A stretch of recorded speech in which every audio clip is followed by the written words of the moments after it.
The Dead by James Joyce. Part 15 of Dubliners.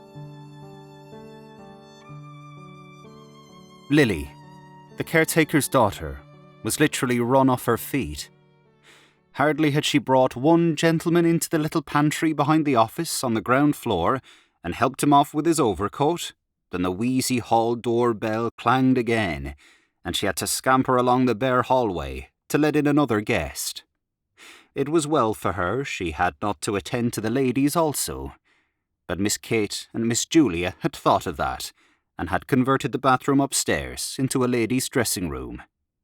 Miss Kate and Miss Julia were there, gossiping and laughing and fussing, walking after each other to the head of the stairs, peering down over the banisters and calling down to Lily to ask her who had come. It was always a great affair, the Mrs. Morkan's annual dance. Everybody who knew them came to it, members of the family, old friends of the family, the members of Julia's choir, any of Kate's pupils that were grown up enough, and even some of Mary Jane's pupils too. Never once had it fallen flat.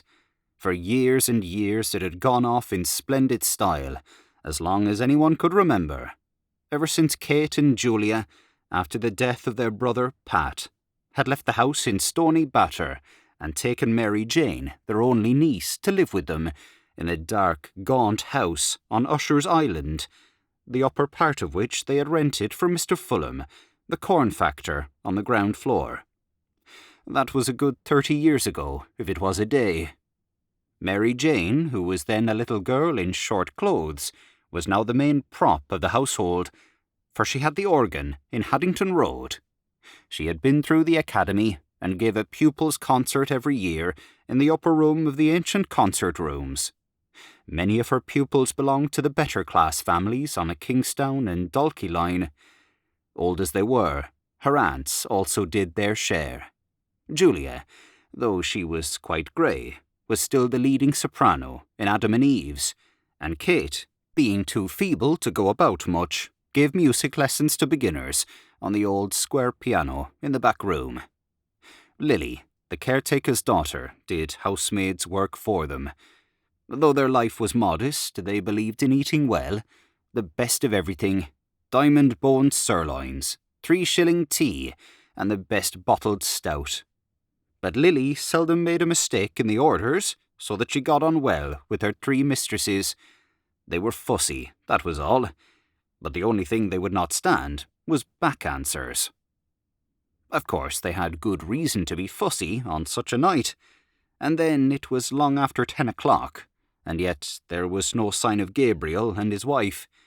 Besides, they were dreadfully afraid that Freddy Malins might turn up screwed. They would not wish for worlds that any of Mary Jane's pupils should see him under the influence, and when he was like that, it was sometimes very hard to manage him. Freddy Malins always came late, but they wondered what could be keeping Gabriel, and that was what brought them every 2 minutes to the banisters to ask Lily, had Gabriel or Freddy come. "Oh, Mr. Conroy," said Lily to Gabriel when she opened the door for him. "Miss Kate and Miss Julia thought you were never coming. Good night, Mrs. Conroy." "I'll engage they did," said Gabriel. "But they forget that my wife here takes 3 mortal hours to dress herself."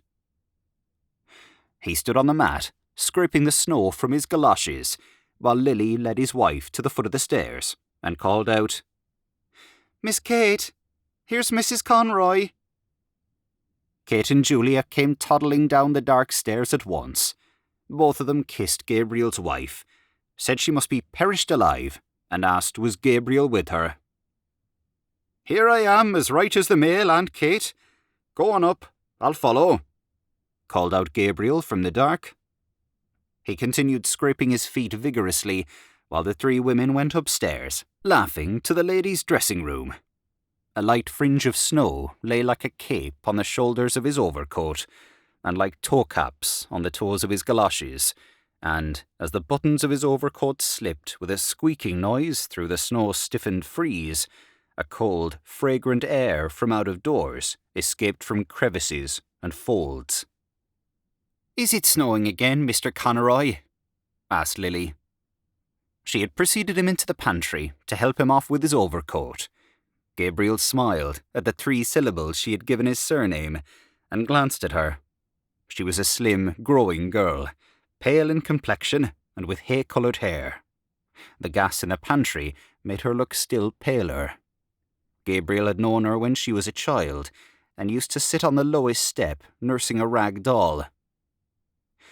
"Yes, Lily," he answered, "and I think we're in for a night of it." He looked up at the pantry ceiling, which was shaking with the stamping and shuffling of feet on the floor above, listened for a moment to the piano, and then glanced at the girl, who was folding his overcoat carefully at the end of a shelf.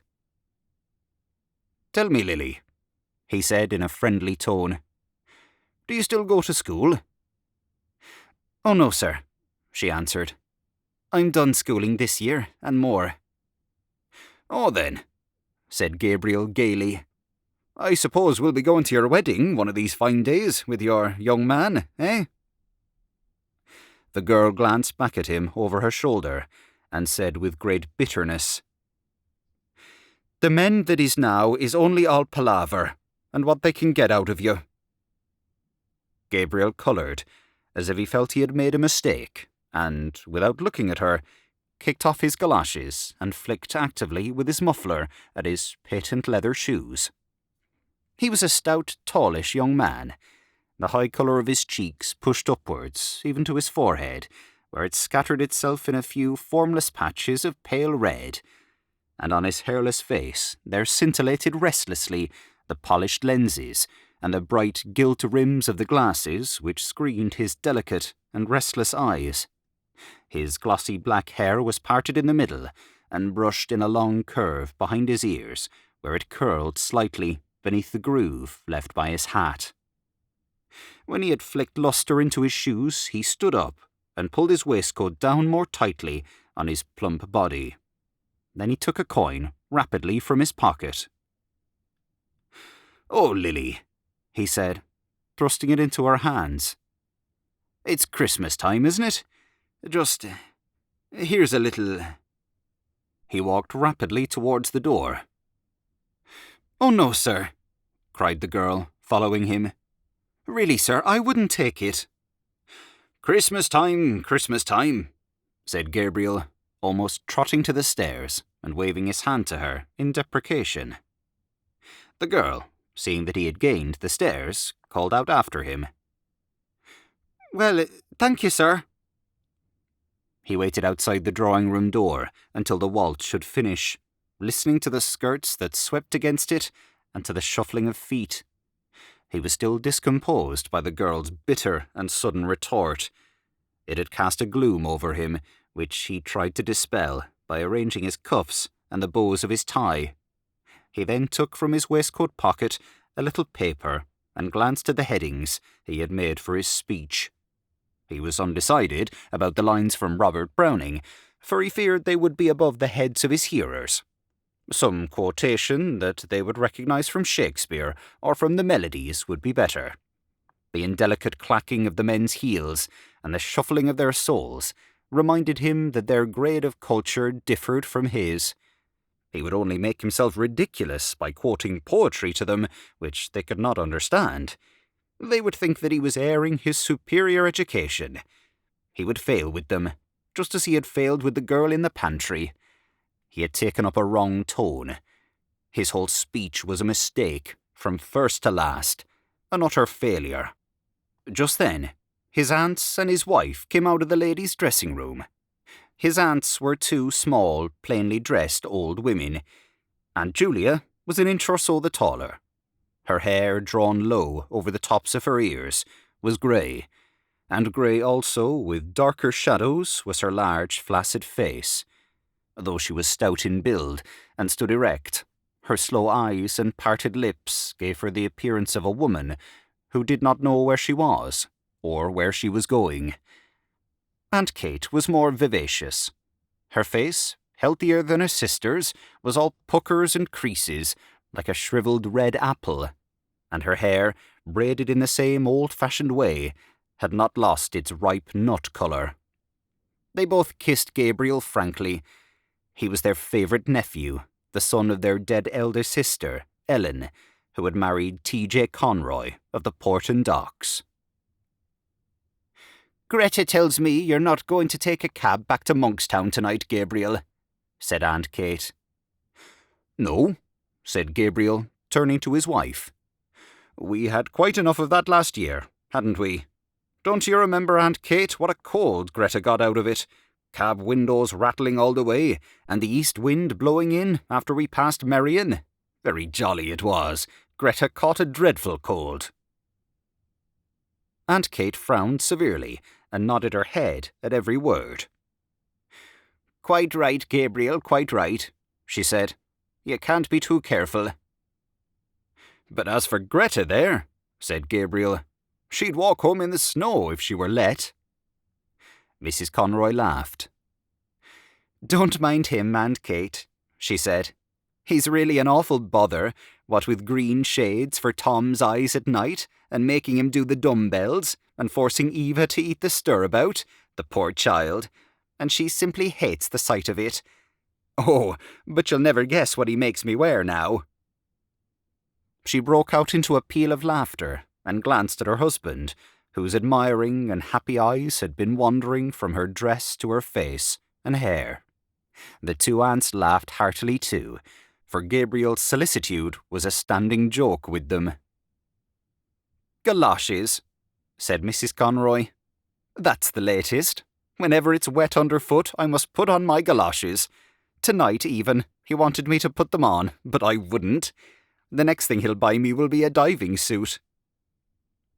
Gabriel laughed nervously and patted his tie reassuringly, while Aunt Kate nearly doubled herself, so heartily did she enjoy the joke. The smile soon faded from Aunt Julia's face, and her mirthless eyes were directed towards her nephew's face. After a pause, she asked, "And what are galoshes, Gabriel?" "Galoshes, Julia?" exclaimed her sister. "Goodness me, don't you know what galoshes are? You wear them over your boots, Greta, isn't it?" "Yes," said Mrs. Conroy. "Gutta percha things. We both have a pair now. Gabriel says everyone wears them on the continent." "Oh, on the continent," murmured Aunt Julia, nodding her head slowly. Gabriel knitted his brows and said, as if he were slightly angered, "It's nothing very wonderful, but Greta thinks it very funny, because she says the word reminds her of Christy minstrels." "But tell me, Gabriel," said Aunt Kate with brisk tact. "Of course you've seen about the room. Greta was saying—" "Oh, the room is all right," replied Gabriel. "I've taken one in the Gresham." "To be sure," said Aunt Kate. "By far the best thing to do. And the children, Greta, you're not anxious about them?" "Oh, for one night," said Mrs. Conroy. "Besides, Bessie will look after them." "To be sure," said Aunt Kate again. "What a comfort it is to have a girl like that, one you can depend on. There's that Lily. I'm sure I don't know what has come over her lately. She's not the girl she was at all." Gabriel was about to ask his aunt some questions on this point, but she broke off suddenly to gaze after her sister, who had wandered down the stairs and was craning her neck over the banisters. "Now I ask you," she said, almost testily, "where is Julia going? Julia? Julia, where are you going?"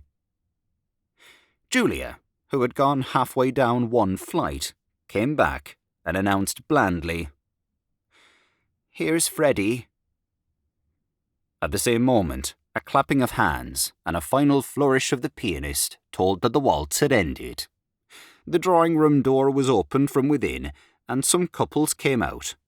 Aunt Kate drew Gabriel aside hurriedly and whispered into his ear, "Slip down, Gabriel, like a good fellow, and see if he's all right. And don't let him up if he's screwed. I'm sure he's screwed. I'm sure he is." Gabriel went to the stairs and listened over the banisters. He could hear two persons talking in the pantry. Then he recognised Freddy Malins' laugh. He went down the stairs noisily. "It's such a relief," said Aunt Kate to Mrs. Conroy, "that Gabriel is here. I always feel easier in my mind when he's here. Julia, there's Miss Daly, and Miss Power will take some refreshment. Thanks for your beautiful waltz, Miss Daly. It made lovely time."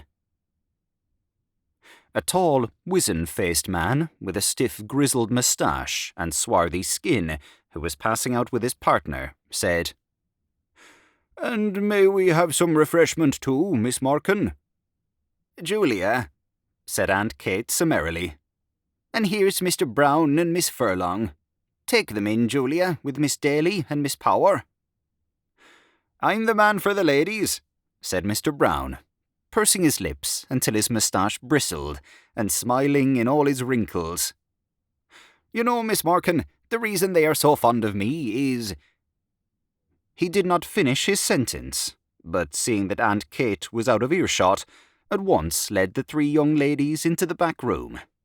The middle of the room was occupied by two square tables placed end to end, and on these Aunt Julia and the caretaker were straightening and smoothing a large cloth. On the sideboard were arranged dishes and plates, and glasses, and bundles of knives and forks and spoons. The top of the closed square piano served also as a sideboard for viands and sweets. At a smaller sideboard in one corner, two young men were standing, drinking hop bitters. Mr. Brown led his charges thither, and invited them all, in jest, to some ladies' punch, hot, strong, and sweet. As they said they never took anything strong, he opened 3 bottles of lemonade for them. Then he asked one of the young men to move aside, and, taking hold of the decanter, filled out for himself a goodly measure of whisky. The young men eyed him respectfully, while he took a trial sip. "God help me," he said, smiling. "It's the doctor's orders."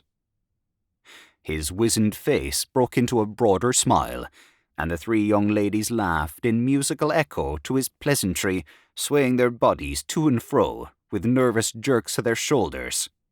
The boldest said, "Oh, now, Mr. Brown, I'm sure the doctor never ordered anything of the kind."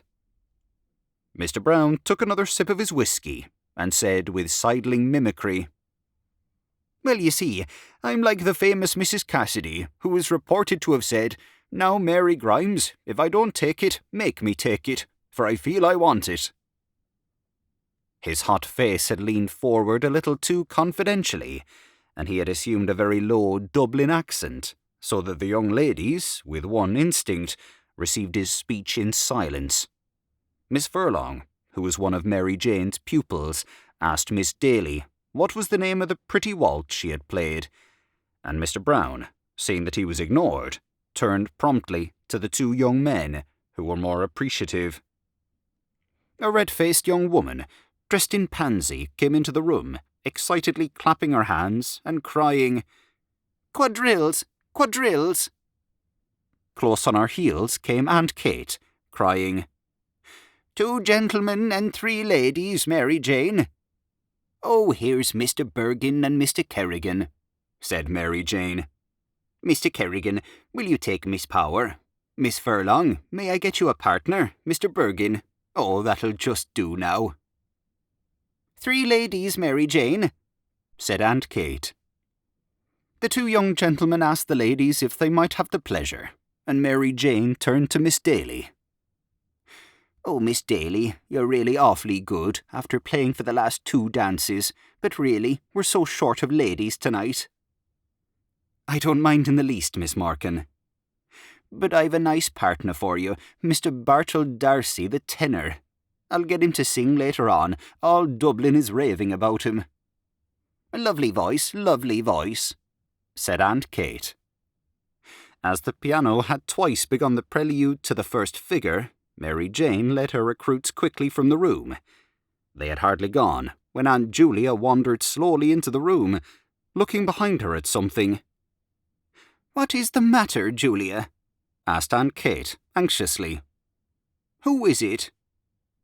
Julia, who was carrying in a column of table napkins, turned to her sister and said simply, as if the question had surprised her, "It's only Freddy, Kate, and Gabriel with him." In fact, right behind her, Gabriel could be seen piloting Freddy Malins across the landing. The latter, a young man of about 40, was of Gabriel's size and build, with very round shoulders. His face was fleshy and pallid, touched with colour only at the thick hanging lobes of his ears and at the wide wings of his nose. He had coarse features, a blunt nose, a convex and receding brow, tumid and protruded lips. His heavy-lidded eyes and the disorder of his scanty hair made him look sleepy. He was laughing heartily in a high key at a story which he had been telling Gabriel on the stairs, and at the same time rubbing the knuckles of his left fist backwards and forwards into his left eye. "Good evening, Freddy," said Aunt Julia. Freddy Malins bade the Misses Morkan good evening in what seemed an offhand fashion, by reason of the habitual catch in his voice, and then, seeing that Mr. Brown was grinning at him from the sideboard, crossed the room on rather shaky legs, and began to repeat in an undertone the story he had just told to Gabriel. "He's not so bad, is he?" said Aunt Kate to Gabriel. Gabriel's brows were dark, but he raised them quickly and answered, "Oh no, hardly noticeable." "Now, isn't he a terrible fellow?" she said. "And his poor mother made him take the pledge on New Year's Eve. But come on, Gabriel, into the drawing-room."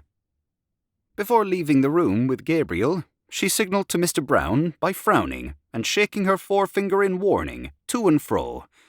Mr. Brown nodded in answer, and when she had gone, said to Freddy Malins, "Now then, Teddy, I'm going to fill you out a good glass of lemonade, just to buck you up."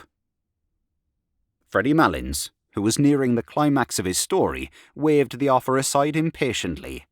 But Mr. Brown, having first called Freddy Malins's attention to a disarray in his dress, filled out and handed him a full glass of lemonade. Freddy Malins's left hand accepted the glass mechanically, his right hand being engaged in the mechanical readjustment of his dress. Mr. Brown, whose face was once more wrinkling with mirth, poured out for himself a glass of whisky, while Freddy Malins exploded, before he had well reached the climax of his story, in a kink of high-pitched bronchitic laughter, and, setting down his untasted and overflowing glass, began to rub the knuckles of his left fist backwards and forwards into his left eye, repeating words of his last phrase, as well as his fit of laughter would allow him. Gabriel could not listen while Mary Jane was playing her academy piece, full of runs and difficult passages, to the hushed drawing-room. He liked music, but the piece she was playing had no melody for him, and he doubted whether it had any melody for the other listeners, though they had begged Mary Jane to play something. 4 young men, who had come from the refreshment-room to stand in the doorway at the sound of the piano, had gone away quietly in couples after a few minutes. The only persons who seemed to follow the music were Mary Jane herself, her hands racing along the keyboard, or lifted from it at the pauses, like those of a priestess in momentary imprecation, and Aunt Kate standing at her elbow to turn the page. Gabriel's eyes, irritated by the floor, which glittered with beeswax under the heavy chandelier, wandered to the wall above the piano.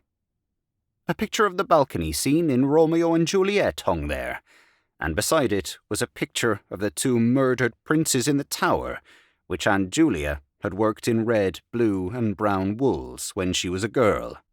Probably in the school they had gone to as girls, that kind of work had been taught for 1 year.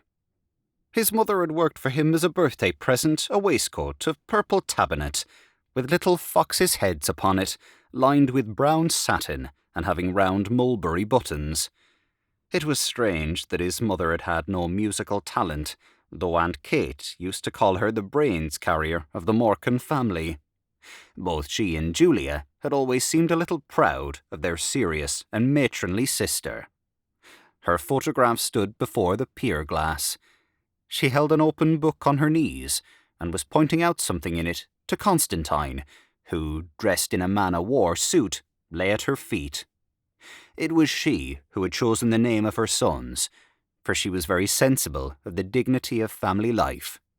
Thanks to her, Constantine was now senior curate in Balbriggan, and thanks to her, Gabriel himself had taken his degree in the Royal University.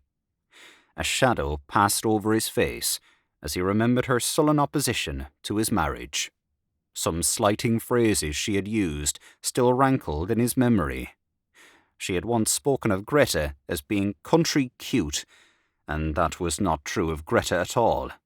It was Greta who had nursed her during all her last long illness in their house at Monkstown. He knew that Mary Jane must be near the end of her piece, for she was playing again the opening melody with runs of scales after every bar, and while he waited for the end, the resentment died down in his heart. The piece ended with a trill of octaves in the treble and a final deep octave in the bass. Great applause greeted Mary Jane as, blushing and rolling up her music nervously, she escaped from the room.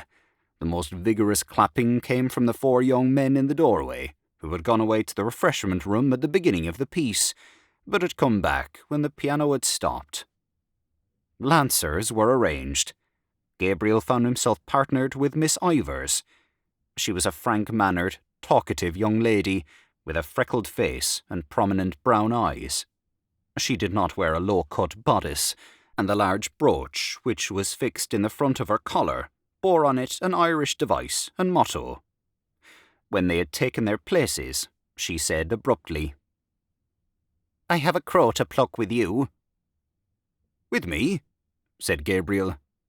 She nodded her head gravely. "What is it?" asked Gabriel, smiling at her solemn manner. "Who is G.C.?" answered Miss Ivers, turning her eyes upon him. Gabriel coloured, and was about to knit his brows, as if he did not understand, when she said bluntly, "Oh, innocent Amy, I have found out that you write for the Daily Express. Now, aren't you ashamed of yourself?" "Why should I be ashamed of myself?" asked Gabriel, blinking his eyes and trying to smile. "Well, I'm ashamed of you," said Miss Ivers frankly. "To say you'd write for a paper like that. I didn't think you were a West Briton." A look of perplexity appeared on Gabriel's face. It was true that he wrote a literary column every Wednesday in the Daily Express, for which he was paid 15 shillings. But that did not make him a West Briton, surely. The books he received for review were almost more welcome than the paltry cheque. He loved to feel the covers and turn over the pages of newly printed books. Nearly every day, when his teaching in the college was ended, he used to wander down the quays to the second-hand booksellers, to Hickey's on Bachelor's Walk, to Webb's or Massey's on Aston's Quay, or to O'Clohissey's in the by-street. He did not know how to meet her charge.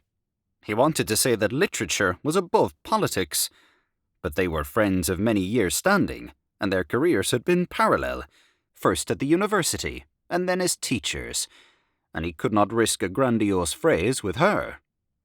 He continued blinking his eyes and trying to smile, and murmured lamely that he saw nothing political in writing reviews of books. When their turn to cross had come, he was still perplexed and inattentive. Miss Ivers promptly took his hand in a warm grasp and said in a soft, friendly tone, "Of course I was only joking. Come, we cross now." When they were together again, she spoke of the university question, and Gabriel felt more at ease. A friend of hers had shown her his review of Browning's poems. That was how she had found out the secret, but she liked the review immensely. Then she said suddenly, "Oh, Mr. Conroy, will you come for an excursion to the Aran Isles this summer? We're going to stay there a whole month. It will be splendid out in the Atlantic. You ought to come. Mr. Clancy is coming, and Mr. Kilkelly, and Kathleen Kearney. It would be splendid for Greta too if she'd come. She's from Connacht, isn't she?" "Her people are," said Gabriel shortly. "But you will come, won't you?" said Miss Ivors, laying her warm hand eagerly on his arm. "The fact is," said Gabriel, "I have just arranged to go." "Go where?" asked Miss Ivors.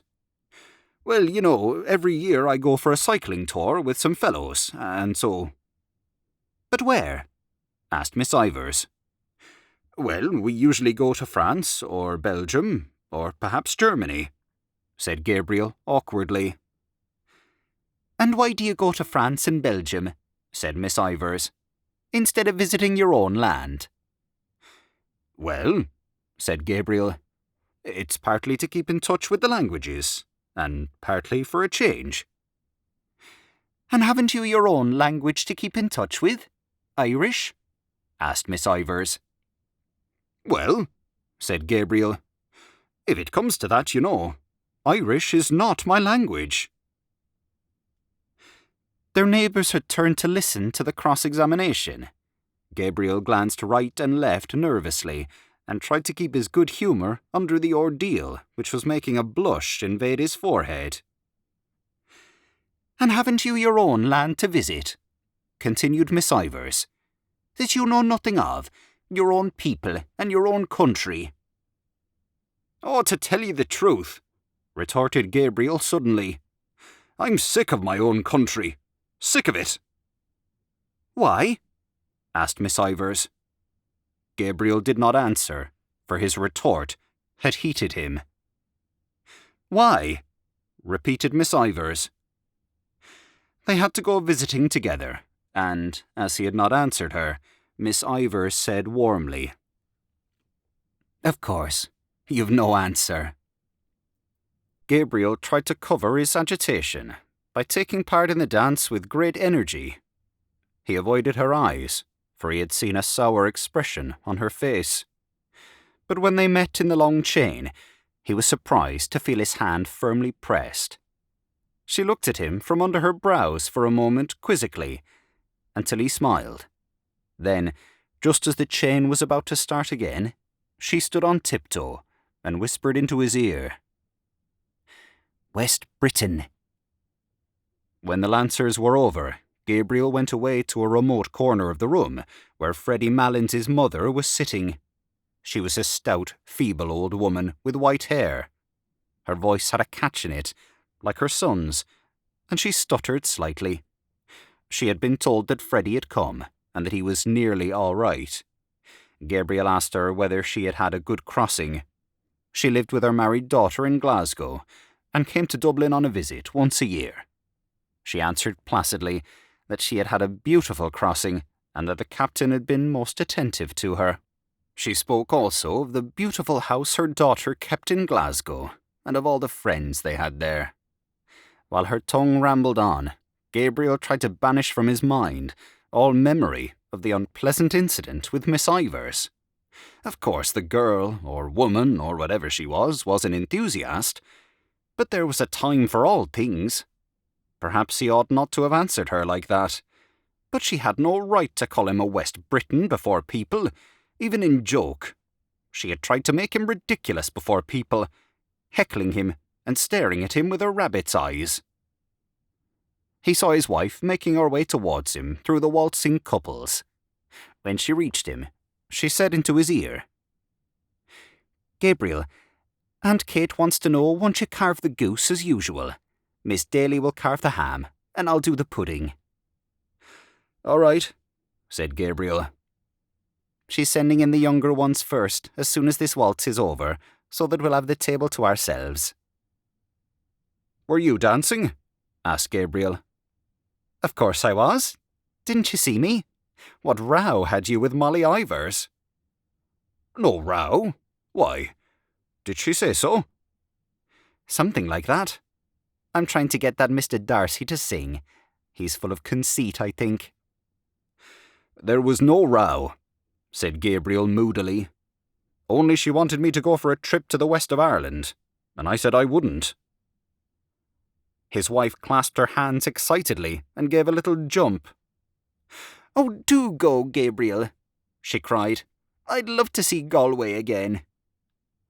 "You can go if you like," said Gabriel coldly. She looked at him for a moment, then turned to Mrs. Malins and said, "There's a nice husband for you, Mrs. Malins." While she was threading her way back across the room, Mrs. Malins, without adverting to the interruption, went on to tell Gabriel what beautiful places there were in Scotland and beautiful scenery. Her son-in-law brought them every year to the lakes, and they used to go fishing. Her son-in-law was a splendid fisher. One day he caught a beautiful big fish, and the man in the hotel cooked it for their dinner. Gabriel hardly heard what she said. Now that supper was coming near, he began to think again about his speech and about the quotation. When he saw Freddy Malins coming across the room to visit his mother, Gabriel left the chair free for him and retired into the embrasure of the window. The room had already cleared, and from the back room came the clatter of plates and knives. Those who still remained in the drawing room seemed tired of dancing and were conversing quietly in little groups. Gabriel's warm, trembling fingers tapped the cold pane of the window. How cool it must be outside!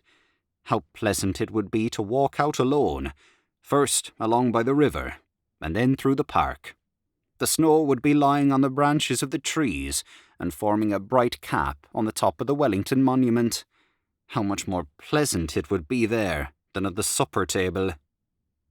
He ran over the headings of his speech: Irish hospitality, sad memories, the three graces, Paris, the quotation from Browning.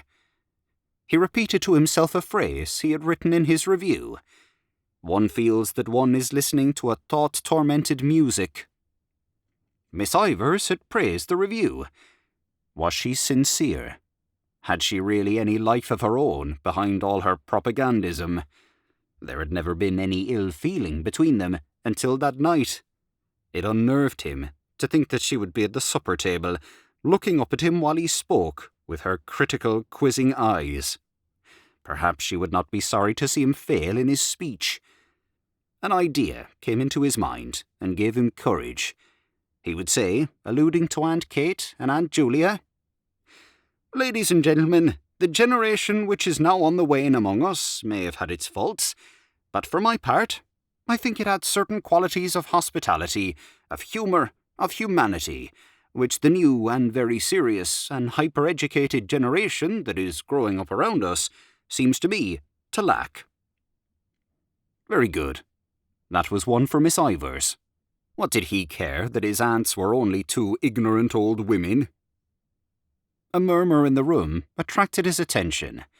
Mr. Brown was advancing from the door, gallantly escorting Aunt Julia, who leaned upon his arm, smiling and hanging her head. An irregular musketry of applause escorted her, also as far as the piano, and then, as Mary Jane seated herself on the stool, and Aunt Julia, no longer smiling, half turned, so as to pitch her voice fairly into the room, gradually ceased.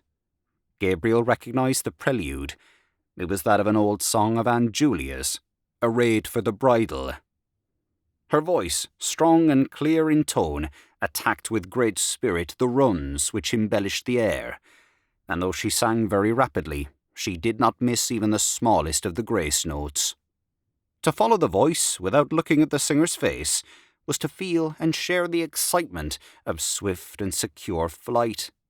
Gabriel applauded loudly with all the others at the close of the song, and loud applause was borne in from the invisible supper table. It sounded so genuine that a little colour struggled into Aunt Julia's face as she bent to replace in the music stand the old leather-bound songbook that had her initials on the cover.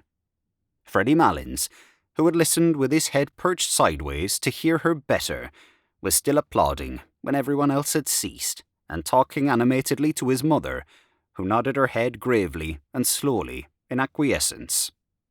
At last, when he could clap no more, he stood up suddenly and hurried across the room to Aunt Julia, whose hand he seized and held in both his hands, shaking it when words failed him, or the catch in his voice proved too much for him. "I was just telling my mother," he said. "I never heard you sing so well, never. No, I never heard your voice so good as it is tonight. Now, would you believe that, now? That's the truth. Upon my word and honour, that's the truth. I never heard your voice sound so fresh, and so clear and fresh. Never." Aunt Julia smiled broadly and murmured something about compliments as she released her hand from his grasp.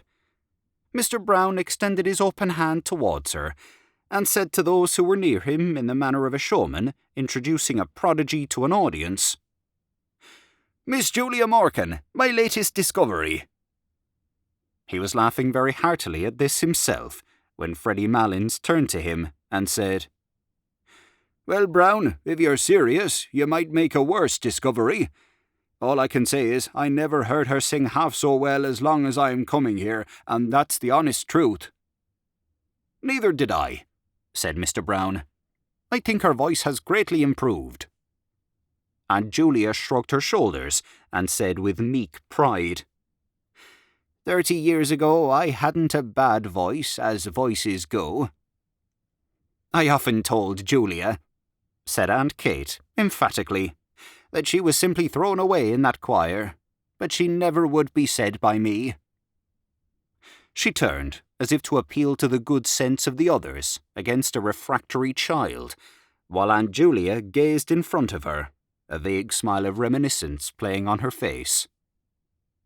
"No," continued Aunt Kate, "she wouldn't be said or led by anyone, slaving there in that choir night and day, 6 o'clock on Christmas morning, and all for what?" "Well, isn't it for the honour of God, Aunt Kate?" asked Mary Jane, twisting round on the piano stool and smiling. Aunt Kate turned fiercely on her niece and said, "I know all about the honour of God, Mary Jane, but I think it's not at all honourable for the Pope to turn out the women out of the choirs that have slaved there all their lives, and put little whippersnappers of boys over their heads. I suppose it is for the good of the Church if the Pope does it, but it's not just, Mary Jane, and it's not right." She had worked herself into a passion, and would have continued in defence of her sister, for it was a sore subject with her. But Mary Jane, seeing that all the dancers had come back, intervened pacifically. "Now, Aunt Kate, you're giving scandal to Mr. Brown, who is of the other persuasion."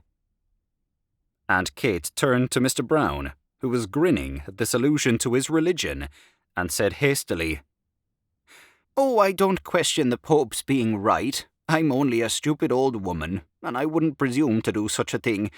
But there's such a thing as common everyday politeness and gratitude, and if I were in Julia's place, I'd tell that Father Healy straight up to his face." "And besides, Aunt Kate," said Mary Jane, "we really are all hungry, and when we are hungry, we are all very quarrelsome." "And when we are thirsty, we are also quarrelsome," added Mr. Brown. "So that we had better go to supper," said Mary Jane, "and finish the discussion afterwards." On the landing outside the drawing-room, Gabriel found his wife and Mary Jane trying to persuade Miss Ivors to stay for supper, but Miss Ivors, who had put on her hat and was buttoning her cloak, would not stay. She did not feel in the least hungry, and she had already overstayed her time. "But only for 10 minutes, Molly," said Mrs. Conroy. "That won't delay you." "To take a pick itself," said Mary Jane, "after all your dancing." "I really couldn't," said Miss Ivors.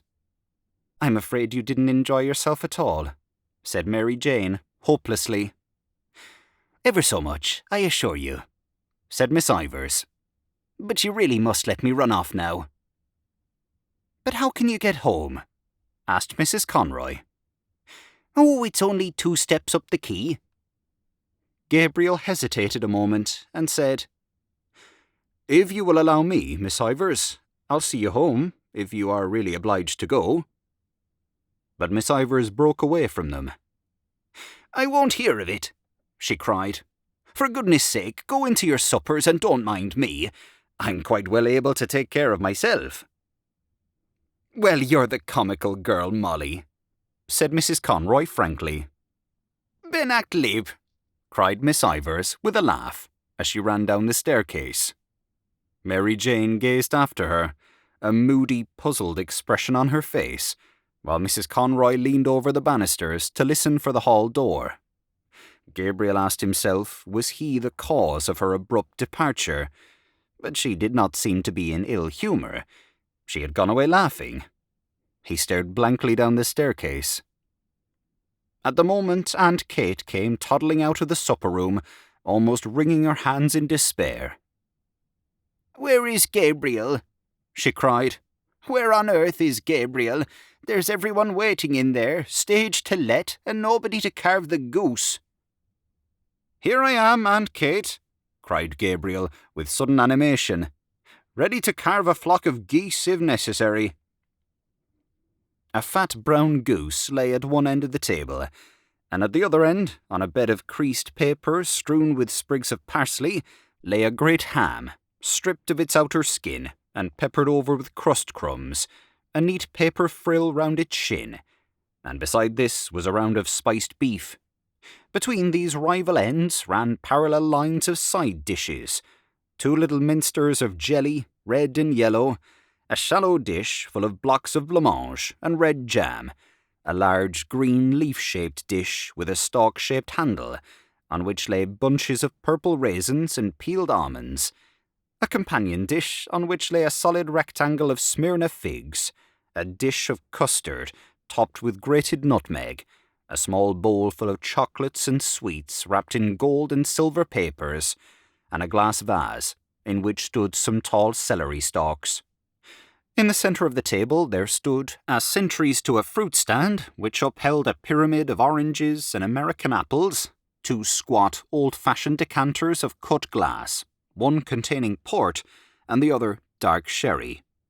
On the closed square piano a pudding in a huge yellow dish lay in waiting, and behind it were 3 squads of bottles of stout and ale and minerals, drawn up according to the colours of their uniforms, the first 2 black, with brown and red labels, the third and smallest squad white, with transverse green sashes. Gabriel took his seat boldly at the head of the table, and, having looked to the edge of the carver, plunged his fork firmly into the goose.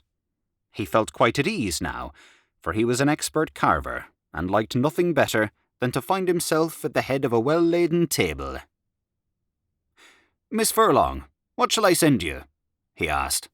"A wing or a slice of the breast?" "Just a small slice of the breast." "Miss Higgins, what for you?" "Oh, anything at all, Mr. Conroy." While Gabriel and Miss Daly exchanged plates of goose and plates of ham and spiced beef, Lily went from guest to guest with a dish of hot floury potatoes wrapped in a white napkin. This was Mary Jane's idea, and she had also suggested apple sauce for the goose, but Aunt Kate had said that plain roast goose without any apple sauce had always been good enough for her, and she hoped she might never eat worse. Mary Jane waited on her pupils, and saw that they got the best slices, and Aunt Kate and Aunt Julia opened and carried across from the piano bottles of stout and ale for the gentlemen, and bottles of minerals for the ladies. There was a great deal of confusion and laughter and noise, the noise of orders and counter-orders, of knives and forks, of corks and glass stoppers. Gabriel began to carve second helpings as soon as he had finished the first round, without serving himself. Everyone protested loudly, so that he compromised by taking a long draught of stout, for he had found the carving hot work. Mary Jane settled down quietly to her supper, but Aunt Kate and Aunt Julia were still toddling round the table, walking on each other's heels, getting in each other's way, and giving each other unheeded orders.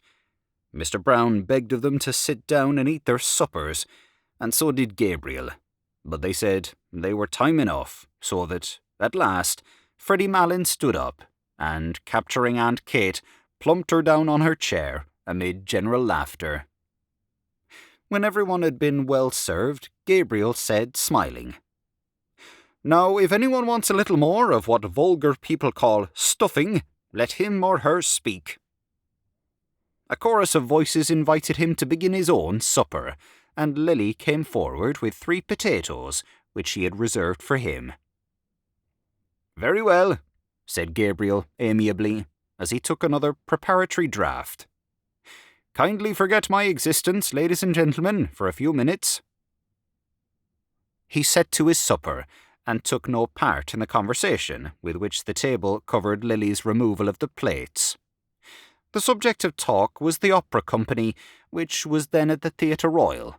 Mr. Bartell D'Arcy, the tenor, a dark-complexioned young man with a smart moustache, praised very highly the leading contralto of the company, but Miss Furlong thought she had a rather vulgar style of production.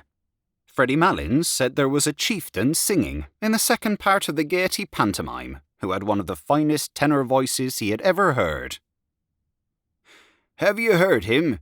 he asked Mr. Bartell D'Arcy across the table. "No," answered Mr. Bartell D'Arcy carelessly.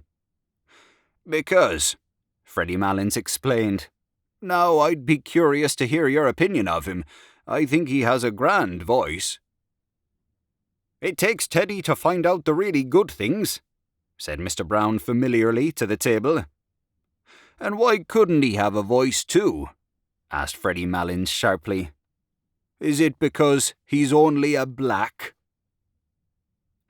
Nobody answered this question, and Mary Jane led the table back to the legitimate opera. One of her pupils had given her a pass for Mignon. Of course, it was very fine, she said, but it made her think of poor Georgina Burns. Mr. Brown could go back farther still, to the old Italian companies that used to come to Dublin. Tietjens, Ilma de Murska, Campanini, the great Trebelli, Giuglini, Ravelli, Aramburo. Those were the days, he said, when there was something like singing to be heard in Dublin. He told too of how the top gallery of the Old Royal used to be packed night after night, of how one night an Italian tenor had sung 5 encores to "Let Me Like a Soldier Fall," introducing a high C every time, and of how the gallery boys would sometimes in their enthusiasm unyoke the horses from the carriage of some great prima donna and pull her themselves through the streets to her hotel. Why did they never play the grand old operas now, he asked. Dinora, Lucrezia Borgia? Because they could not get the voices to sing them. That was why. "Oh well," said Mr. Bartell D'Arcy. "I presume there are as good singers today as there were then." "Where are they?" asked Mr. Brown defiantly. "In London, Paris, Milan," said Mr. Bartell D'Arcy warmly. "I suppose Caruso, for example, is quite as good, if not better than any of the men you have mentioned." "Maybe so," said Mr. Brown, "but I may tell you I doubt it strongly." "Oh, I'd give anything to hear Caruso sing," said Mary Jane. "For me," said Aunt Kate, who had been picking a bone, "there was only one tenor. To please me, I mean, but I suppose none of you ever heard of him." "Who was he, Miss Morkan?" asked Mr. Bartell D'Arcy politely. "His name," said Aunt Kate, "was Parkinson. I heard him when he was in his prime, and I think he had then the purest tenor voice that was ever put into a man's throat." "Strange," said Mr. Bartell D'Arcy. "I never even heard of him." Yes, Miss Morkan is right," said Mr. Brown. "I remember hearing of old Parkinson, but he's too far back for me. A beautiful, pure, sweet, mellow English tenor," said Aunt Kate with enthusiasm. Gabriel having finished, the huge pudding was transferred to the table. The clatter of forks and spoons began again. Gabriel's wife served out spoonfuls of the pudding and passed the plates down the table. Midway down, they were held up by Mary Jane, who replenished them with raspberry or orange jelly, or with blancmange and jam. The pudding was of Aunt Julia's making, and she received praises for it from all quarters.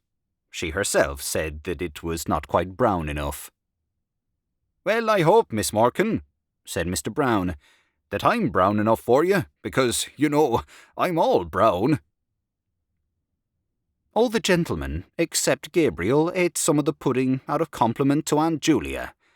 As Gabriel never ate sweets, the celery had been left for him. Freddy Malins also took a stalk of celery and ate it with his pudding. He had been told that celery was a capital thing for the blood, and he was just then under doctor's care. Mrs. Malins, who had been silent all through the supper, said that her son was going down to Mount Melleray in a week or so. The table then spoke of Mount Melleray, how bracing the air was down there, how hospitable the monks were, and how they never asked for a penny piece from their guests. "And do you mean to say," asked Mr. Brown incredulously, "that a chap can go down there and put up there as if it were a hotel, and live on the fat of the land, and then come away without paying anything?" "Oh, most people give some donation to the monastery when they leave," said Mary Jane. "I wish we had an institution like that in our church," said Mr. Brown, candidly. He was astonished to hear that the monks never spoke, got up at 2 a.m, and slept in their coffins. He asked what they did it for. "That's the rule of the order," said Aunt Kate firmly. "Yes, but why?" asked Mr. Brown. Aunt Kate repeated that it was the rule. That was all. Mr. Brown still seemed not to understand. Freddy Malins explained to him, as best he could, that the monks were trying to make up for the sins committed by all the sinners in the outside world. The explanation was not very clear, for Mr. Brown grinned and said, "I like that idea very much, but wouldn't a comfortable spring bed do them as well as a coffin?" "The coffin," said Mary Jane, "is to remind them of their last end." As the subject had grown lugubrious, it was buried in a silence of the table, during which Mrs. Malins could be heard saying to her neighbour in a distinct undertone, "They are very good men, the monks, very pious men." The raisins and almonds and figs and apples and oranges and chocolates and sweets were now passed about the table, and Aunt Julia invited all the guests to have either port or sherry. At first, Mr. Bartell Darcy refused to take either, but one of his neighbours nudged him and whispered something to him, upon which he allowed his glass to be filled. Gradually, as the last glasses were being filled, the conversation ceased. A pause followed, broken only by the noise of the wine and by unsettlings of chairs. The Misses Morkan, all three, looked down at the tablecloth. Someone coughed once or twice, and then a few gentlemen patted the table gently as a signal for silence. The silence came, and Gabriel pushed back his chair. The patting at once grew louder in encouragement, and then ceased altogether. Gabriel leaned his 10 trembling fingers on the tablecloth and smiled nervously at the company. Meeting a row of upturned faces, he raised his eyes to the chandelier. The piano was playing a waltz tune, and he could hear the skirts sweeping against the drawing-room door. People, perhaps, were standing in the snow on the quay outside, gazing up at the lighted windows and listening to the waltz music. The air was pure there. In the distance lay the park, where the trees were weighted with snow. The Wellington Monument wore a gleaming cap of snow that flashed westward over the white field of 15 acres. He began. "Ladies and gentlemen, it has fallen to my lot this evening, as in years past, to perform a very pleasing task, but a task for which I am afraid my poor powers as a speaker are all too inadequate." "No, no," said Mr. Brown. "But however that may be, I can only ask you tonight to take the will for the deed, and to lend me your attention for a few moments while I endeavour to express to you in words what my feelings are on this occasion. Ladies and gentlemen, it is not the first time that we have gathered together under this hospitable roof, around this hospitable board. It is not the first time that we have been the recipients, or perhaps I had better say, the victims of the hospitality of certain good ladies." He made a circle in the air with his arm and paused. Everyone laughed or smiled at Aunt Kate and Aunt Julia and Mary Jane, who all turned crimson with pleasure. Gabriel went on more boldly. "I feel more strongly with every recurring year that our country has no tradition which does it so much honour and which it should guard so jealously as that of its hospitality. It is a tradition that is unique as far as my experience goes, and I have visited not a few places abroad, among the modern nations. Some would say, perhaps, that with us it is rather a failing than anything to be boasted of, but granted even that, it is, to my mind, a princely failing, and one that I trust will long be cultivated among us. Of one thing, at least, I am sure. As long as this one roof shelters the good ladies aforesaid, and I wish from my heart it may do so for many and many a long year to come, the tradition of genuine, warm-hearted, courteous Irish hospitality, which our forefathers have handed down to us, and which we in turn must hand down to our descendants, is still alive among us." A hearty murmur of assent ran round the table. It shot through Gabriel's mind that Miss Ivors was not there, and that she had gone away discourteously, and he said with confidence in himself, "Ladies and gentlemen, a new generation is growing up in our midst, a generation actuated by new ideas and new principles. It is serious and enthusiastic, for these new ideas and its enthusiasm, even when it is misdirected, is, I believe, in the main, sincere.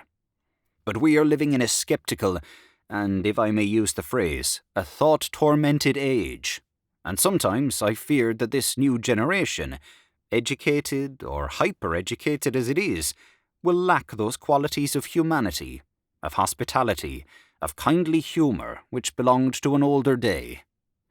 Listening tonight to the names of all those great singers of the past, it seemed to me, I must confess, that we were living in a less spacious age.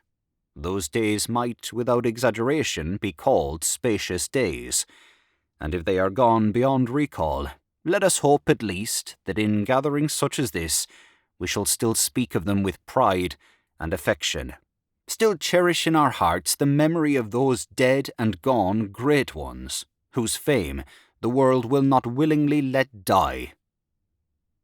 "Hear, hear," said Mr. Brown loudly.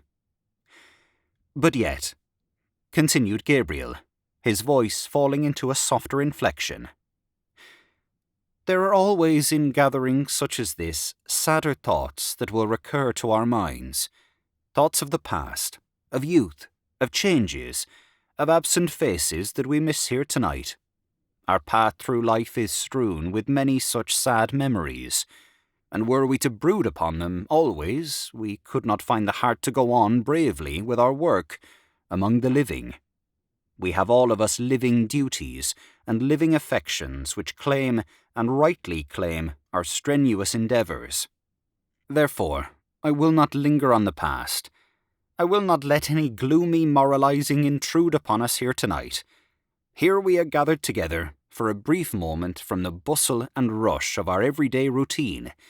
We are met here as friends, in the spirit of good fellowship, as colleagues, also to a certain extent in the true spirit of camaraderie, and as the guests of, what shall I call them? The three graces of the Dublin musical world." The table burst into applause and laughter at this allusion. Aunt Julia vainly asked each of her neighbours in turn to tell her what Gabriel had said. "He says we are the three graces, Aunt Julia," said Mary Jane. Aunt Julia did not understand, but she looked up smiling at Gabriel, who continued in the same vein. "Ladies and gentlemen, I will not attempt to play tonight the part that Paris played on another occasion. I will not attempt to choose between them. The task would be an invidious one, and one beyond my poor powers. For when I view them in turn, whether it be our chief hostess herself, whose good heart, whose too good heart, has become a byword with all who know her, or her sister, who seems to be gifted with perennial youth, and whose singing must have been a surprise and a revelation to us all tonight. Or, last but not least, when I consider our youngest hostess, talented, cheerful, hard-working, and the best of nieces, I confess, ladies and gentlemen, that I do not know to which of them I should award the prize." Gabriel glanced down at his aunts, and seeing the large smile on Aunt Julia's face, and the tears which had risen to Aunt Kate's eyes, hastened to his close. He raised his glass of port gallantly, while every member of the company fingered a glass expectantly, and said loudly, "Let us toast them all three together. Let us drink to their health, wealth, long life, happiness and prosperity, and may they long continue to hold the proud and self-won position which they hold in their profession, and the position of honour and affection which they hold in our hearts." All the guests stood up, glass in hand, and turning towards the three seated ladies, sang in unison, with Mr. Brown as leader. "For they are jolly gay fellows, for they are jolly gay fellows, for they are jolly gay fellows, which nobody can deny." Aunt Kate was making frank use of her handkerchief, and even Aunt Julia seemed moved. Freddy Malins beat time with his pudding fork, and the singers turned towards one another, as if in melodious conference, while they sang with emphasis, "Unless he tells a lie, unless he tells a lie." Then, turning once more towards their hostesses, they sang, "For they are jolly gay fellows, for they are jolly gay fellows, for they are jolly gay fellows, which nobody can deny." The acclamation which followed was taken up beyond the door of the supper-room by many of the other guests, and renewed time after time, Freddy Malins acting as officer, with his fork on high. The piercing morning air came into the hall where they were standing, so that Aunt Kate said, "Close the door, somebody. Mrs. Malins will get her death of cold." "Brown is out there, Aunt Kate," said Mary Jane. "Brown is everywhere," said Aunt Kate, lowering her voice. Mary Jane laughed at her tone. "Really," she said archly, "he is very attentive." "He has been laid on here like the gas," said Aunt Kate in the same tone, "all during the Christmas." She laughed herself this time good-humouredly, and then added quickly, "But tell him to come in, Mary Jane, and close the door. I hope to goodness he didn't hear me." At that moment, the hall door was opened, and Mr. Brown came in from the doorstep, laughing as if his heart would break.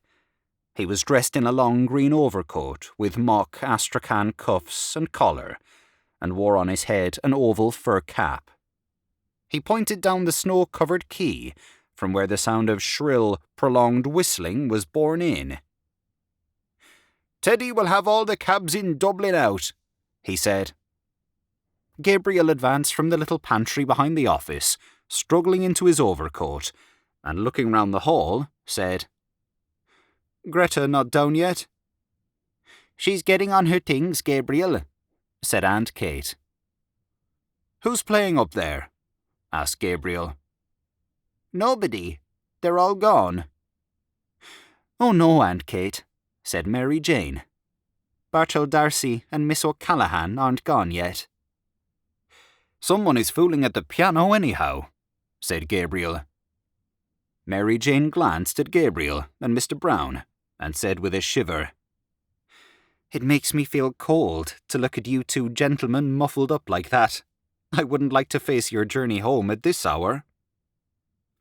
"I'd like nothing better this minute," said Mr. Brown stoutly, "than a rattling fine walk in the country, or a fast drive with a good spanking goer between the shafts."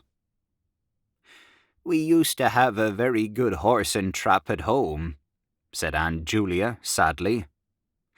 "The never-to-be-forgotten Johnny," said Mary Jane, laughing.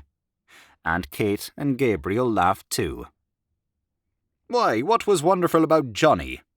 asked Mr. Brown. "The late lamented Patrick Morkan, our grandfather, that is," explained Gabriel, "commonly known in his later years as the old gentleman, was a glue boiler." "Oh, now, Gabriel," said Aunt Kate, laughing. "He had a starch mill." "Well, glue or starch," said Gabriel. "The old gentleman had a horse by the name of Johnny, and Johnny used to work in the old gentleman's mill, walking round and round in order to drive the mill. Well, that was all very well, but now comes the tragic part about Johnny. One fine day the old gentleman thought he'd like to drive out with the quality to a military review in the park." "The Lord have mercy on his soul," said Aunt Kate compassionately. "Amen," said Gabriel. "So the old gentleman, as I said, harnessed Johnny and put on his very best tall hat and his very best stock collar and drove out in grand style from his ancestral mansion, somewhere near Back Lane, I think." Everyone laughed, even Mrs. Malins at Gabriel's manner, and Aunt Kate said, "Oh, now, Gabriel, he didn't live in Back Lane, really. Only the mill was there." "Out from the mansion of his forefathers," continued Gabriel. "He drove with Johnny, and everything went on beautifully until Johnny came in sight of King Billy's statue, and whether he fell in love with the horse King Billy sits on, or whether he thought he was back again in the mill, anyhow, he began to walk round the statue." Gabriel paced in a circle round the hall in his galoshes, amid the laughter of the others. "Round and round he went," said Gabriel, "and the old gentleman, who was a very pompous old gentleman, was highly indignant." "Go on, sir. What do you mean, sir? Johnny? Johnny? Most extraordinary conduct. Can't understand the horse." The peal of laughter which followed Gabriel's imitation of the incident was interrupted by a resounding knock at the hall door. Mary Jane ran to open it and let in Freddy Malins. Freddy Malins, with his hat well back on his head and his shoulders humped with cold, was puffing and steaming after his exertions. "I could only get one cab," he said. "Oh, we'll find another along the quay," said Gabriel. "Yes," said Aunt Kate. "Better not keep Mrs. Malins standing in the draught." Mrs. Malins was helped down the front steps by her son and Mr. Brown, and, after many manoeuvres, hoisted into the cab. Freddy Malins clambered in after her, and spent a long time settling her on the seat, Mr. Brown helping him with advice. At last, she was settled comfortably, and Freddy Malins invited Mr. Brown into the cab. There was a good deal of confused talk, and then Mr. Brown got into the cab. The cabman settled his rug over his knees and bent down for the address. The confusion grew greater, and the cabman was directed differently by Freddy Malins and Mr. Brown, each of whom had his head out through a window of the cab. The difficulty was to know where to drop Mr. Brown along the route, and Aunt Kate, Aunt Julia, and Mary Jane helped the discussion from the doorstep with cross-directions and contradictions and abundance of laughter. As for Freddy Malins, he was speechless with laughter. He popped his head in and out of the window every moment, to the great danger of his hat, and told his mother how the discussion was progressing, till at last Mr. Brown shouted to the bewildered cabman above the din of everybody's laughter, "Do you know Trinity College?" "Yes, sir," said the cabman. "Well, drive bang up against Trinity College gates," said Mr. Brown, "and then we'll tell you where to go. You understand now?" "Yes, sir," said the cabman. "Make like a bird for Trinity College." "Right, sir," said the cabman. The horse was whipped up, and the cab rattled off along the quay amid a chorus of laughter and adieus. Gabriel had not gone to the door with the others. He was in a dark part of the hall, gazing up the staircase. A woman was standing near the top of the first flight, in the shadow also. He could not see her face, but he could see the terracotta and salmon-pink panels of her skirt, which the shadow made appear black and white. It was his wife, She was leaning on the banisters, listening to something. Gabriel was surprised at her stillness and strained his ear to listen also. But he could hear little, save the noise of laughter and dispute on the front steps, a few chords struck on the piano, and a few notes of a man's voice singing. He stood still in the gloom of the hall, trying to catch the air that the voice was singing, and gazing up at his wife. There was grace and mystery in her attitude, as if she were a symbol of something. He asked himself, what is a woman standing on the stairs in the shadow, listening to distant music, a symbol of? If he were a painter, he would paint her in that attitude. Her blue felt hat would show off the bronze of her hair against the darkness, and the dark panels of her skirt would show off the light ones. Distant music, he would call the picture if he were a painter. The hall door was closed, and Aunt Kate, Aunt Julia, and Mary Jane came down the hall, still laughing. "Well, isn't Freddy terrible?" said Mary Jane. "He's really terrible." Gabriel said nothing, but pointed up the stairs towards where his wife was standing. Now that the hall door was closed, the voice and the piano could be heard more clearly. Gabriel held up his hand for them to be silent. The song seemed to be in the old Irish tonality, and the singer seemed uncertain both of his words and of his voice. The voice, made plaintive by distance and by the singer's hoarseness, faintly illuminated the cadence of the air, with words expressing grief. "Oh, the rain falls on my heavy locks, and the dew wets my skin. My babe lies cold." "Oh," exclaimed Mary Jane, "it's Bartell D'Arcy singing, and he wouldn't sing all the night. Oh, I'll get him to sing a song before he goes." "Oh, do, Mary Jane," said Aunt Kate. Mary Jane brushed past the others and ran to the staircase, but before she reached it, the singing stopped, and the piano was closed abruptly. "Oh, what a pity," she cried. "Is he coming down, Greta?" Gabriel heard his wife answer yes, and saw her come down towards them. A few steps behind her were Mr. Bartell D'Arcy and Miss O'Callaghan. "Oh, Mr. D'Arcy," cried Mary Jane, "it's downright mean of you to break off like that when we were all in raptures listening to you." "I have been at him all the evening," said Miss O'Callaghan, "and Mrs. Conroy too, and he told us he had a dreadful cold and couldn't sing." "Oh, Mr. D'Arcy," said Aunt Kate, "now that was a great fib to tell." "Can't you see that I'm as hoarse as a crow?" said Mr. D'Arcy roughly. He went into the pantry hastily and put on his overcoat. The others, taken aback by his rude speech, could find nothing to say. Aunt Kate wrinkled her brows and made signs to the others to drop the subject. Mr. D'Arcy stood swathing his neck carefully and frowning. "It's the weather," said Aunt Julia after a pause. "Yes, everybody has colds," said Aunt Kate readily. "Everybody." "They say," said Mary Jane, "we haven't had snow like it for 30 years, and I read this morning in the newspapers that the snow is general all over Ireland." "I love the look of snow," said Aunt Julia sadly. "So do I," said Miss O'Callaghan. "I think Christmas is never really Christmas unless we have snow on the ground."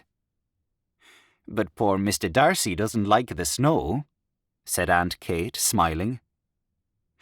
Mr. D'Arcy came from the pantry, fully swathed and buttoned, and in a repentant tone told them the history of his cold.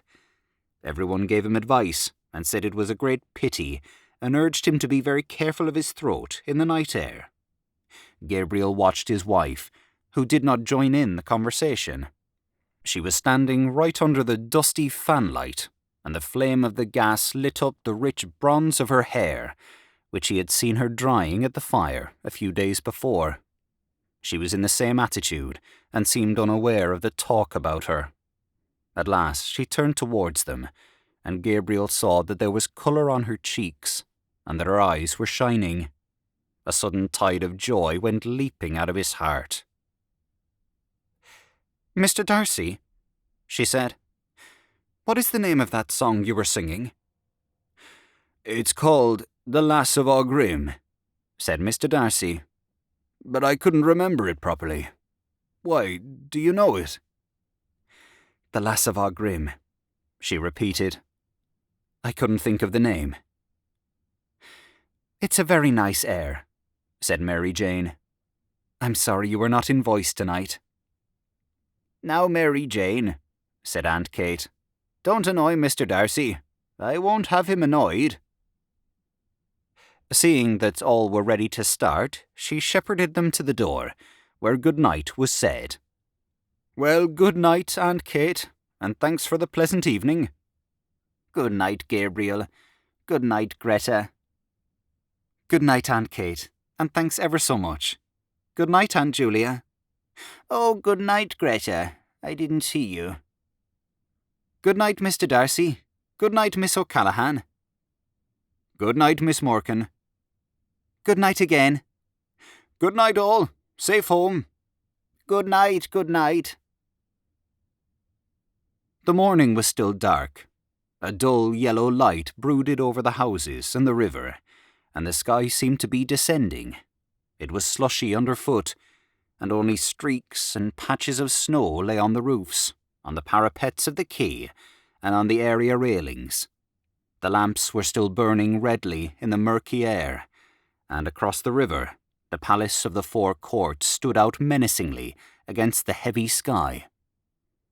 She was walking on before him with Mr. Bartell Darcy, her shoes in a brown parcel, tucked under one arm, and her hands holding her skirt up from the slush. She had no longer any grace of attitude, but Gabriel's eyes were still bright with happiness. The blood went bounding along his veins, and the thoughts went rioting through his brain, proud, joyful, tender, valorous. She was walking on before him so lightly and so erect that he longed to run after her noiselessly, catch her by the shoulders, and say something foolish and affectionate into her ear. She seemed to him so frail that he longed to defend her against something, and then to be alone with her. Moments of their secret life together burst like stars upon his memory. A heliotrope envelope was lying beside his breakfast cup, and he was caressing it with his hand. Birds were twittering in the ivy, and the sunny web of the curtain was shimmering along the floor. He could not eat for happiness. They were standing on the crowded platform, and he was placing a ticket inside the warm palm of her glove. He was standing with her in the cold, looking in through a grated window at a man making bottles in a roaring furnace. It was very cold.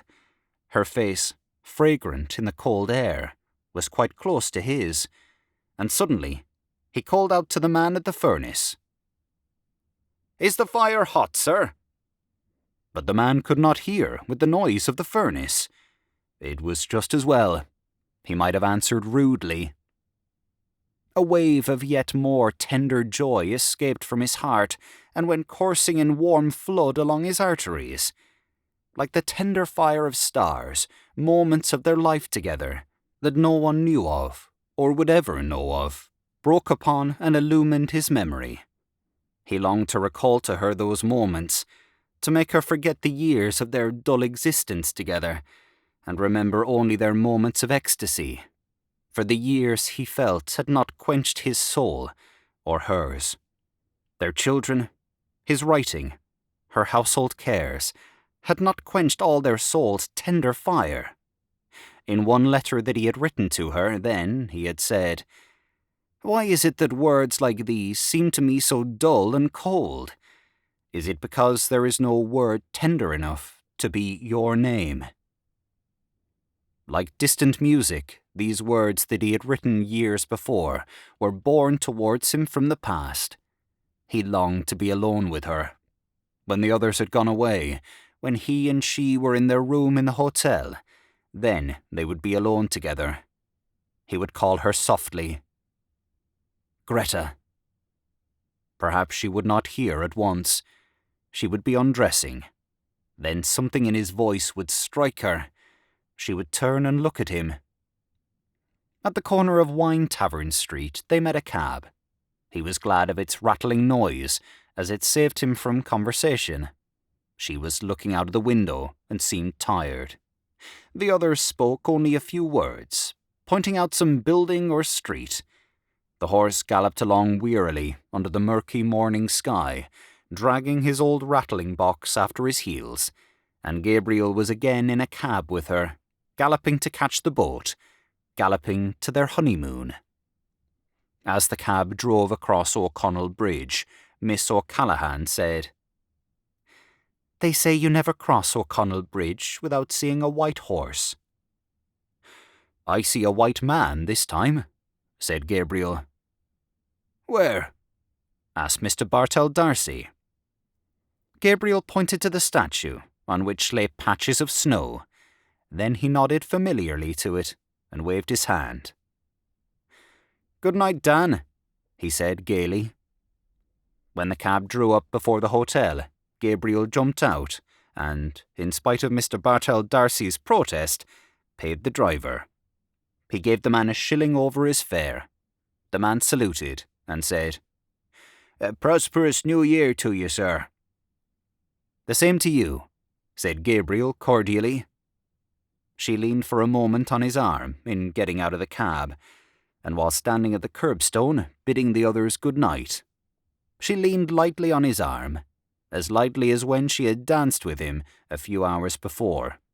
He had felt proud and happy then, happy that she was his, proud of her grace and wifely carriage. But now, after the kindling again of so many memories, the first touch of her body, musical and strange and perfumed, sent through him a keen pang of lust. Under cover of her silence, he pressed her arm closely to his side, and as they stood at the hotel door, he felt that they had escaped from their lives and duties, escaped from home and friends, and run away together with wild and radiant hearts to a new adventure. An old man was dozing in a great hooded chair in the hall. He lit a candle in the office and went before them to the stairs. They followed him in silence, their feet falling in soft thuds on the thickly carpeted stairs. She mounted the stairs behind the porter, her head bowed in the ascent, her frail shoulders curved as with a burden, her skirt girt tightly about her. He could have flung his arms about her hips and held her still, for his arms were trembling with desire to seize her, and only the stress of his nails against the palms of his hands held the wild impulse of his body in check. The porter halted on the stairs to settle his guttering candle. They halted too on the steps below him. In the silence, Gabriel could hear the falling of the molten wax into the tray, and the thumping of his own heart against his ribs. The porter led them along a corridor and opened a door. Then he set his unstable candle down on a toilet table and asked at what hour they were to be called in the morning. 8, said Gabriel. The porter pointed to the tap of the electric light and began a muttered apology, but Gabriel cut him short. "We don't want any light. We have light enough from the street. And I say," he added, pointing to the candle, "you might remove that handsome article like a good man." The porter took up his candle again, but slowly, for he was surprised by such a novel idea. Then he mumbled good night and went out. Gabriel shut the lock too. A ghostly light from the street lamp lay in a long shaft from one window to the door. Gabriel threw his overcoat and hat on a couch and crossed the room towards the window. He looked down into the street in order that his emotion might calm a little. Then he turned and leaned against a chest of drawers with his back to the light. She had taken off her hat and cloak and was standing before a large swinging mirror, unhooking her waist. Gabriel paused for a few moments, watching her, and then said, "Greta?" She turned away from the mirror slowly and walked along the shaft of light towards him. Her face looked so serious and weary that the words would not pass Gabriel's lips. No, it was not the moment yet. "You looked tired," he said. "I am a little," she answered. "You don't feel ill or weak?" "No, tired, that's all." She went on to the window and stood there, looking out. Gabriel waited again, and then, fearing that diffidence was about to conquer him, he said abruptly, "By the way, Greta." "What is it?" "You know that poor fellow Malins?" he said quickly. "Yes. What about him?" "Well, poor fellow, he's a decent sort of chap after all," continued Gabriel in a false voice. "He gave me back that sovereign I lent him, and I didn't expect it, really. It's a pity he wouldn't keep away from that Brown, because he's not a bad fellow, really." He was trembling now with annoyance. Why did she seem so abstracted? He did not know how he could begin. Was she annoyed, too, about something? If she would only turn to him, or come to him of her own accord. To take her as she was would be brutal. No, he must see some ardour in her eyes first. He longed to be master of her strange mood. "When did you lend him the £1?" she asked, after a pause. Gabriel strove to restrain himself from breaking out into brutal language about the sottish Malins and his £1. He longed to cry to her from his soul, to crush her body against his, to overmaster her. But he said, "Oh, at Christmas, when he opened that little Christmas card shop in Henry Street." He was in such a fever of rage and desire that he did not hear her come from the window. She stood before him for an instant, looking at him strangely, then suddenly raising herself on tiptoe and resting her hands lightly on his shoulders. She kissed him. "You are a very generous person, Gabriel," she said. Gabriel, trembling with delight at her sudden kiss and at the quaintness of her phrase, put his hands on her hair and began smoothing it back, scarcely touching it with his fingers. The washing had made it fine and brilliant. His heart was brimming over with happiness. Just when he was wishing for it, she had come to him of her own accord. Perhaps her thoughts had been running with his. Perhaps she had felt the impetuous desire that was in him, and then the yielding mood had come upon her. Now that she had fallen to him so easily, he wondered why he had been so diffident. He stood, holding her head between his hands. Then, slipping one arm swiftly about her body and drawing her towards him, he said softly, "Greta, dear, what are you thinking about?" She did not answer, nor yield wholly to his arm. He said again softly, "Tell me what it is, Greta. I think I know what is the matter. Do I know?" She did not answer at once. Then she said in an outburst of tears, "Oh, I am thinking about that song, The Lass of Aughrim." She broke loose from him and ran to the bed, and throwing her arms across the bed rail, hid her face. Gabriel stood stock still for a moment in astonishment, and then followed her. As he passed in the way of the cheval glass, he caught sight of himself in full length, his broad, well-filled shirt front, the face, whose expression always puzzled him when he saw it in a mirror, and his glimmering gilt-rimmed eyeglasses. He halted a few paces from her, and said, "What about the song? Why does that make you cry?" She raised her head from her arms, and dried her eyes with the back of her hand like a child. A kinder note than he had intended went into his voice. "Why, Greta?" he asked. "I am thinking about a person long ago who used to sing that song." "And who was the person long ago?" asked Gabriel, smiling.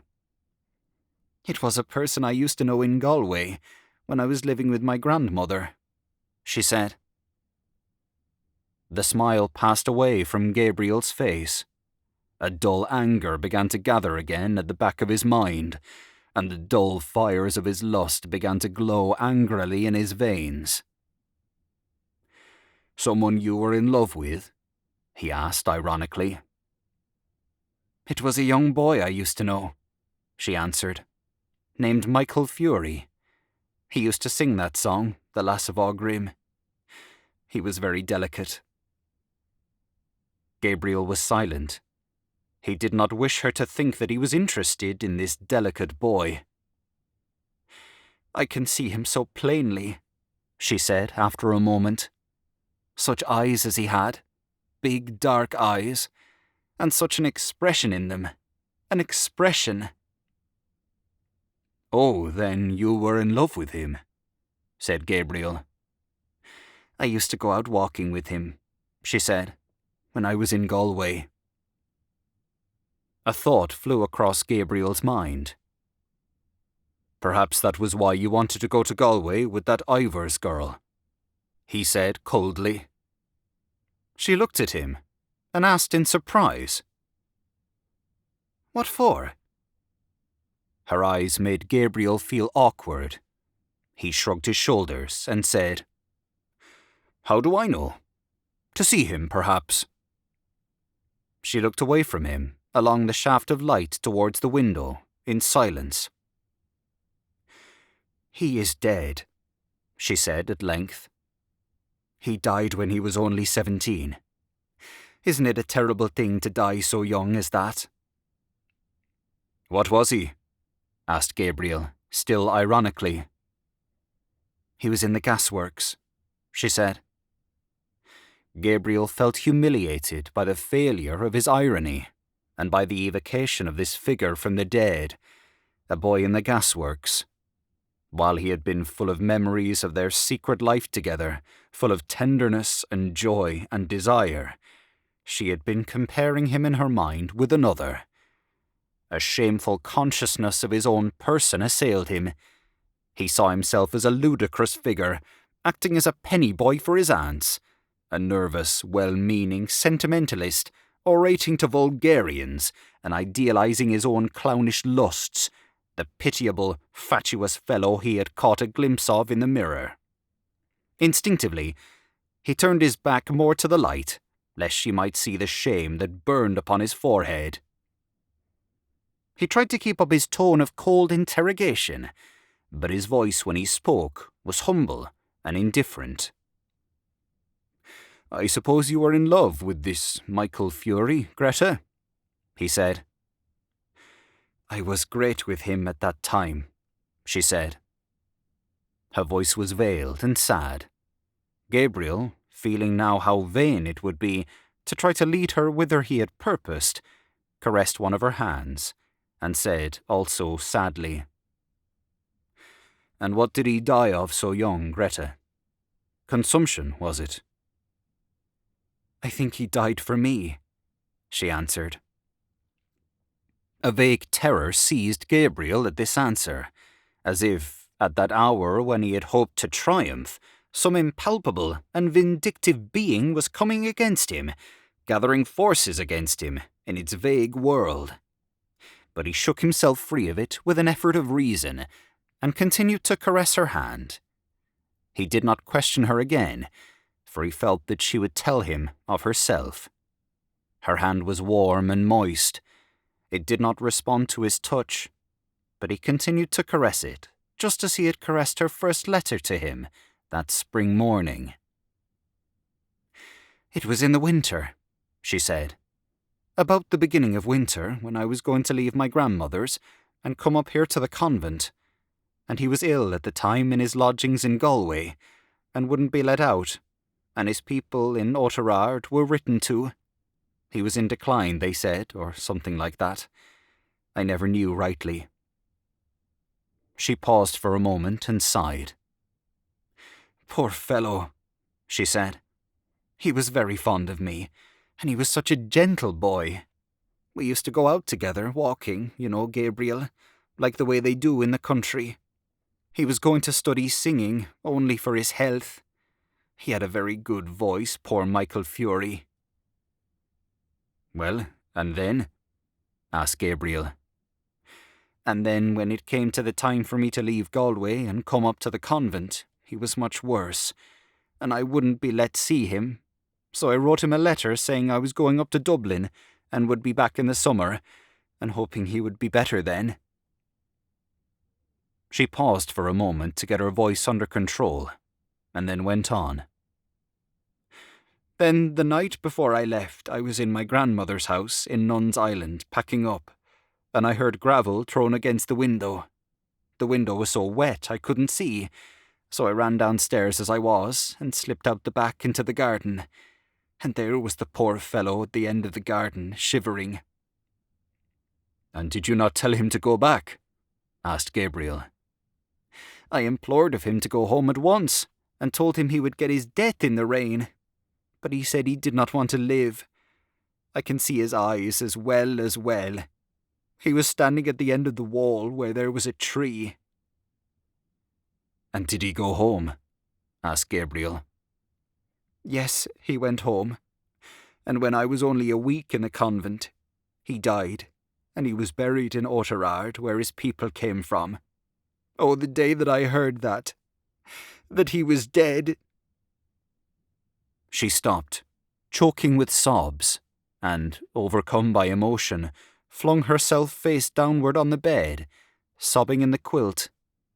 Gabriel held her hand for a moment longer, irresolutely, and then, shy of intruding on her grief, let it fall gently, and walked quietly to the window.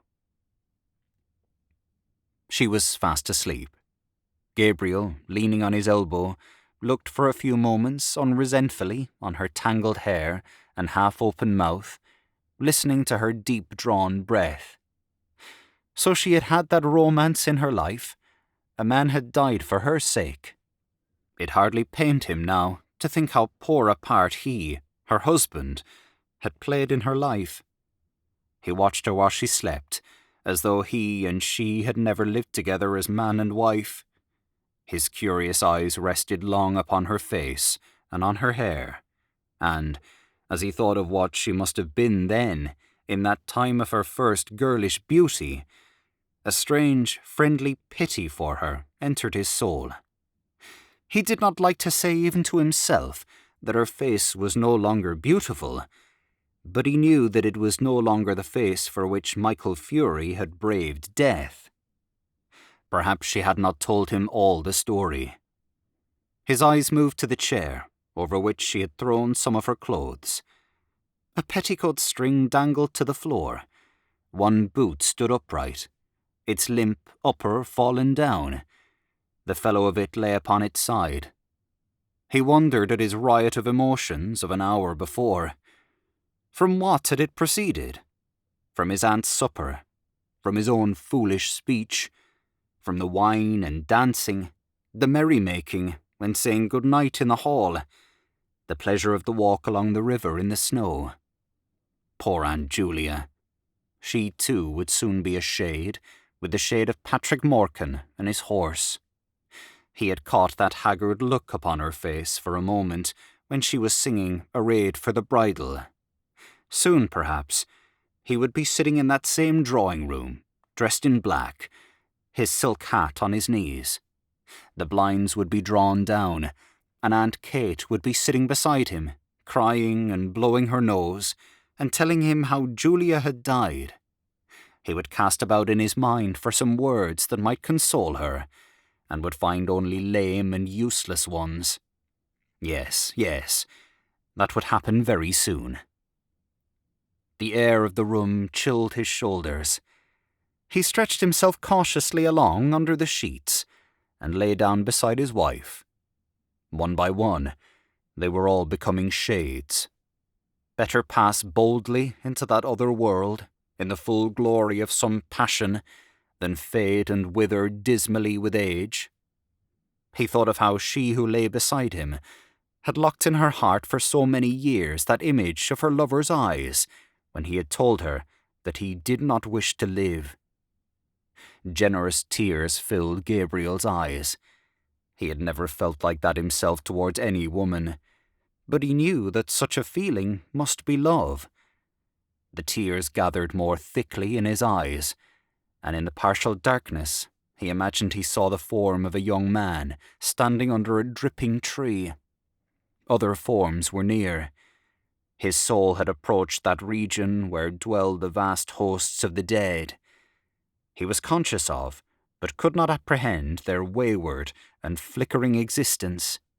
His own identity was fading out into a grey, impalpable world. The solid world itself, which these dead had one time reared and lived in, was dissolving and dwindling.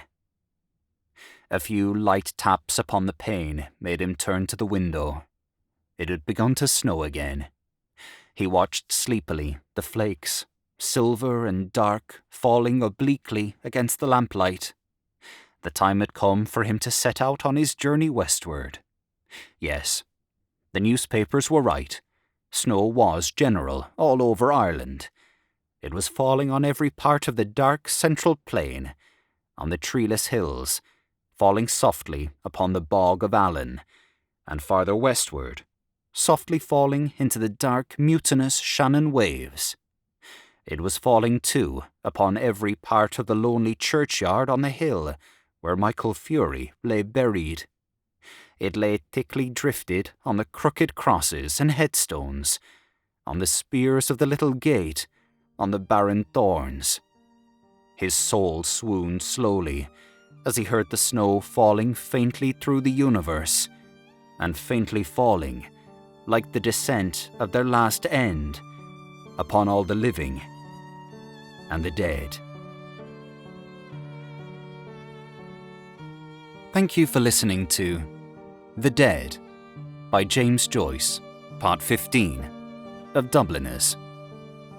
If you have enjoyed this audiobook, please consider subscribing and leaving a like to help in the making of future audiobooks.